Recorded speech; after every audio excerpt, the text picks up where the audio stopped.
I want you to join me to give our candidate a rousing welcome on this podium by standing up, which will do well for our cause. A standing ovation as we welcome Mr. Joekai'S Jr. to give us a remark. Thank you, sir. Please have your seat. Please. I am pleased to announce to you tonight, friends, that our candidature has been accepted by the National Elections Commission. And I am going to be running as an independent candidate. The good thing is that I will be running as the only independent candidate of District Number 3. And I'm sure the question you're asking yourselves,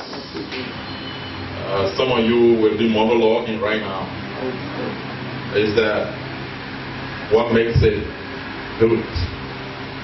It's good because I am the only independent candidate. And with my understanding of the Liberian political landscape, I am not far from being transformed into what you may refer to as the consensus candidate. Consensus candidate because citizens of District Number 3 can support the presidential candidates of their choice and support my candidacy as the ideal candidate of District Number 3. That makes it very good. We're not only relying on that equation. The other thing is that we've been involved in serious community engagement initiatives since Action Now was launched on August 15, 2014 in the district. We've had more than 14 community engagement meetings. And these community engagement meetings have never recorded less than 150 persons. Structurally, we have been able to put in place cells. We have 11 functioning coordinators in the 11 communities in the district. And we have also identified focal points in all of the blocks, in all of the communities, 11 communities in District Number 3. So we are talking about a little over 100 community focal points, plus the 11 community coordinators. These are men and women who have not come to seek glory, who have come selflessly to work because they believe in the vision of Action Now. They believe that Joekai'S attributes in terms of quality leadership is not just going to be tied to District Number 3, but it's going to contribute significantly to the transformation of national leadership in our country. We have had more economic, political, and social decadence in our country in spite of instituting democratically elected government in 2005, and the statuses of our people will tell you absolutely that there is a need to lift every Liberian in terms of his or her economic status. And through genuine reconciliation and sustainable peace will not come until Liberians are given equal opportunity, access to share into the economy of the country. So how can we achieve that? It's not in the executive, it's not in the cabinet. Because everyone in the cabinet works at the whims and caprices of the president. You can be the best strategist, you can be the best policy maker, but if the president is not interested in the policies and programs that you develop, you draft, it's not going to work. The best place to begin the process of change is the national legislature, because there you will have independence to be able to keep the president and the executive in check.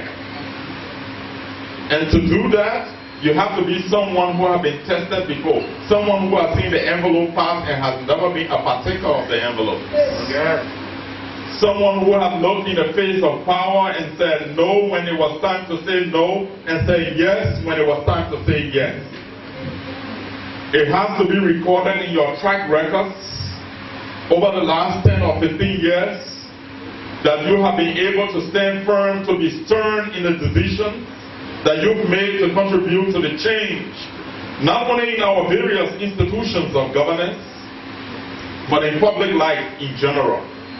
And if that's what Liberians are looking for, if that's what the people of District Number 3 are looking for, I think they've got the right answer, that Joekai's is in the race for 2017 October and is seeking the seat of District Number 3. I don't even think that we should be talking about District Number 3's seat. I think we should be talking about speakership. Wow. I think we should be talking about bringing credibility and integrity to the leadership of the legislature, which has broken down, which is in shambles, which we need to restore, which we need to bring sanity to. And I think that we have no doubt that we have the clouds. We have all the attributes, because our works over the years have been characterized and based on the core values of transparency, of credibility, and accountability. So that is what we need if we must bring the necessary transformation. Exactly in the words of Mahatma Gandhi when he lived in Inada, outside of Durban for 20 years and contributed to the fight against apartheid in South Africa. And that's what we seek to engender in District Number 3 in Liberia. Moving away from patronage, healing people when they destroy you, healing people when they break all of your values, healing people when they destroy the fabrics of our society. It's about time that we adopt a community development approach so that Liberians can begin to know that they are Liberians by the way in which we deliver basic social services, by the way in which we address the health needs, by the way in which we address the discrepancies in our national budgeting process. When we are able to look at the subsidy component of our budget, where we put a chunk of the money, and then we follow as lawmakers, and we take them back in percentages. We're not ashamed to talk about that. When transfers are made to privately owned institutions, whether healthcare or educational institutions, we follow them and take back 50, 60% for ourselves as lawmakers, and then the institutions are left to decide whether or not they should apply the 40 or 50% in keeping with the standards, the criteria for the use of subsidies in their institutions. And in fact, many times subsidies are only given to institutions that these lawmakers have relationship with. Yes. And so on the books, we see 500,000 transfer, for example, to Constitution University, but Constitution University maybe only receive 150 or 200,000, and the rest go to the people who negotiated for the subsidies, for the transfers to be made. These are realities. They're recorded in our records. You can prove me wrong. If you think you can. But it's sad. So when I worked in the NTLA, the National Transitional Legislative Assembly, the lawmakers at the time were paid $1,080. Quote me, because I worked there. And I championed the cause of more than 1,000 workers in our house. At the time, as spokesperson, when the 51st legislature took over, they increased more than 100%, and they were paying themselves $5,000 because one crazy article in the 1986 Constitution, Article 36, provides that they will set their own salaries. But I can assure you tonight that when the likes of Joekai'S enters the House, the first move is to repeal Article 36. Wow. And the way we intend to do that is to propose a bill that will seek the transformation of the Civil Service Agency into the Civil Service Commission, that we have an added mandate of setting salary scales from the president to the least civil servant, so that in this country we can cut waste and direct our use to social services, education, healthcare, environmental services, so that we can invest in these sectors and be able to create jobs. One sector that has been forgotten in our society is the sector of the unemployables. We have unemployed. That's what we place emphasis on. But they're not the problem. The problem is with the unemployables. Young people in this country in large numbers who don't have skills at all. Who you can get jobs to even if the jobs are available. And so how do you address the issue of insecurity when these young people must fend for themselves at all costs, when they must roam throughout the night to be able to burglarize, to arm rob, to attack innocent citizens? And we know, the government knows, that that is the source of a serious social problem. And the way to address it is to invest. Is to give them skills, at least minimum, marketable and survival skills. Develop them into professional carpenters. Develop them into architects. Give them skills. The entertainment industry. We will ensure that under our responsibility of lawmaking, we will propose a bill to strengthen the entertainment industry. Absolutely.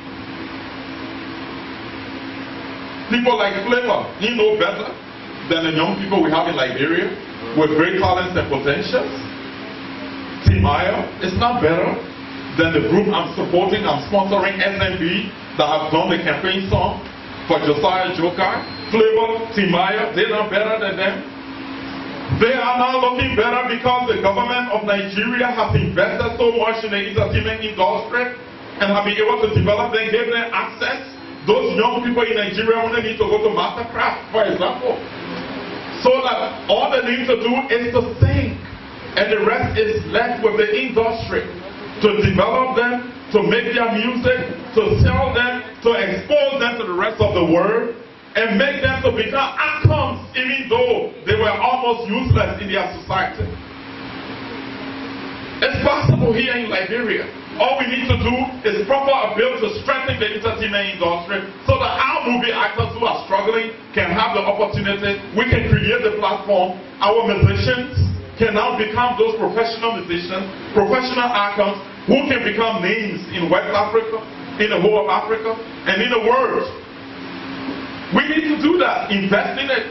And the way to do it is to be able to set a standard for salary structure in our country so that no one manipulates it, and that the standard is set, and that even the president does not have access to deciding how much he or she makes, that the vice president does not have any say in how much he or she makes, that the speaker, the president pro tempore, that the deputy speaker, members of the legislature, the judiciary, the executive will never have a say in salary structure, and that is standard, and you come and meet it. That's why I like the saying of Obama when he came to Ghana. He said, Africa needs strong institutions, not strong men. So we got to set the standard by the institutions that we establish by revising our system. Many of our policies, our laws. Oh, maybe you don't know. The very first action that will be taken by this Joker that speaks to you tonight will be to proper improving governance of the 2,308 issues. 25 were collated and sent to Ghana, and they voted that those should be the propositions sent to the Senate. It's going to be reduced. But like Mobile Revel is saying in his introduction, what good does it serve when you are voting in an issue-based election and you don't understand the issues. Voting on issues that's supposed to guide us. Voting on issues that's supposed to be the guiding principles of the land. The laws of the land. So we come up with issues and vote to our old people. We vote to the young people, many of whom do not even understand the meaning of provisions in the Constitution. And we say referendum. We've just forgotten that we learned lessons of 2011. And I'm so glad that the likes of Chairman Fromayan stay alive. Because if it weren't for the decent and outstanding leadership of people like Fromayan, we were not even going to have the simple majority that we have today. There was going to be enormous economic burden on this country, putting money to doing runoff elections for legislative candidates. That was going to be something incomprehensible. So we were able to get simple majority through. Today, in our elections, when you go by one vote, two votes, you win. We don't have to go back. We don't have to go back to go and rerun, organize rerun. No, we don't have to. Absolutely. And that will reduce the economic burden. That will reduce the logistical constraint on the management body. So we thank God for that. What I want to say to you is that Liberia is not going to be better if we don't elect the men and women who possess the qualities, the attributes to be able to stand on the floors of the chambers of the national legislature to argue and negotiate on behalf of their respective districts, and then collectively the country to be able to make the laws that will meet the hopes and aspirations of our people. And that is what we seek to achieve. Tonight, I stand here and I believe on the principles of truth, on the basis of what we have done in the last 2 years, evidenced by your presence here tonight, to acquiesce such establishment that we are going to be the next representative of district number 3 now. And we are going to be in contention for the leadership of the 54th legislature. And we are going to ensure that the interest of district number 3 and the people of Liberia is served. This is no joke. I am very confident about that. And I have not seen anybody to present a competition to this fight, to this endeavor. We are very sure and confident that this is going to happen.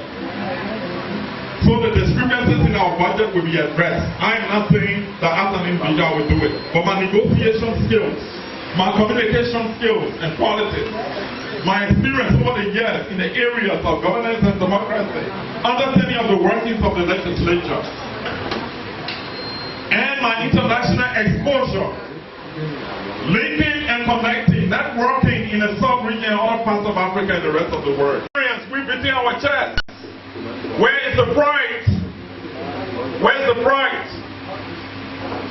So we have come tonight. I am really, really happy, gratified by the commitments you made tonight that you are going to support this endeavor. I feel that I'm not alone. I told you going as independent candidate was not by mistake, was not by accident. This was something long planned, and the reason why I did it, because our political landscape has been characterized by stigma, deception is at the highest, dishonesty, men and women seeking jobs, selfishness is at the highest degree, people who are disinterested in the forward march of our country are ready to settle down for anything against the interests of the country. I am not going to mingle in any manner or form. What I'm going to do, I will proceed as an independent candidate, and I will be a major power broker in the 54th legislature. When I speak, and people will listen. National Elections Commission and parties told me to be chairperson. Some of you here are witnesses. And I said no. When somebody at the highest level in the government called me and said, what are you doing now that you have registered? And I said, I just need to take a break and rest a little bit. And I got the job that I've got gracefully again to my mentor, Mr. Promoya. I said, I'm okay with that. While I'm pursuing the cause, it's irreversible. It's not about the capital, the money, no. I get a little. That is enough for me, for my family, that I can stretch hands to friends who are in need. But I'm not targeting the cabinet. But a joker will not be appropriate in the cabinet because the president, whoever becomes the president, will not be interested in a joker kind of thing. The legislature will be the best place for joker because I look in the face of the speaker and say, hey, what you are about to embark on is the constitutional responsibility of the president to conduct the foreign policy of this country. And I attempt to do that. I am not a part, Mr. Speaker. I'm calling it a quit and I resign. So you need to subtract those years from 44 years because I'm 44 years old now. And that happened in 2006. Thank God I must have mentioned that. I looked just in 2015 in the face of Joekai'S and said, I'm calling it a quit, Mr. Chairman. Thank you. I appreciate the time, like David mentioned. And we have to quit on the basis of principles that we need to maintain. There are generations that look up to us. There are young people that want to emulate us. And we are constrained, we are obliged to maintain those principles, those values. And we're not ashamed to say that we stand for them. Tonight, as you come here, you have come here to affirm our stance. Supporting us has even fueled our urge to go further. Tonight I'm challenged. I'm challenged by your respected speeches. I'm so challenged by your encouragement, your motivation. The inspiration has even gotten bigger. And I'm leaving from here tonight. District number 3 is going to be on fire.